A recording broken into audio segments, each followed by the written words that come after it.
È rimasto una notte intera al gelo mentre tutti lo cercavano. Ci sono volute 24 ore, una buona dose di fortuna per ritrovare un anziano 78enne che lunedì aveva portato ad addestrare i suoi cani in un'area isolata nelle campagne del Piovese. L'uomo si è ferito ed è tornato al proprio veicolo, ma non è riuscito a ripartire a causa della batteria eccessivamente scarica. A trovarlo dopo interminabili ore all'addiaccio sono stati gli uomini della polizia locale, guidati dal capo degli agenti Edoardo De Biasi.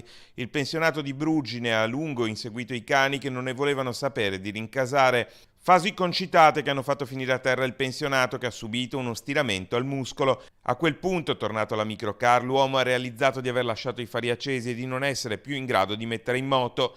Dopo una notte nella sua piccola automobile senza acqua né cibo, ma in compagnia dei due amici a quattro zampe, è stato avvistato da un passante che ha avvisato la polizia locale, permettendo a tutti di tirare un sospiro di sollievo.